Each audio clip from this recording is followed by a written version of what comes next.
How to download plenty of fish dating app on mobile phone.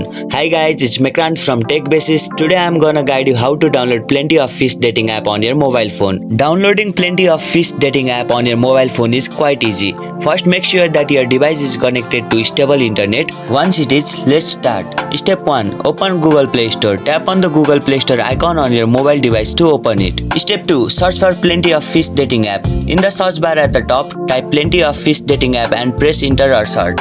Step 3. Select plenty of fish dating app. From the search result, tap on the plenty of fish dating app logo. Step 4. Install. Tap on the install button to download and install the app on your device. Plenty of Fish is a dating app where you can make a profile, look for people you might like and chat with them. Step 5. Open. Once the installation is complete, tap on the open button to launch the app, and here you go, your Plenty of Fish is downloaded. That's it, you have successfully downloaded the Plenty of Fish app on your mobile device, and now you can start using it to meet new people and potentially find a date. If this video was helpful, give us a thumbs up and hit the subscribe button for future contents.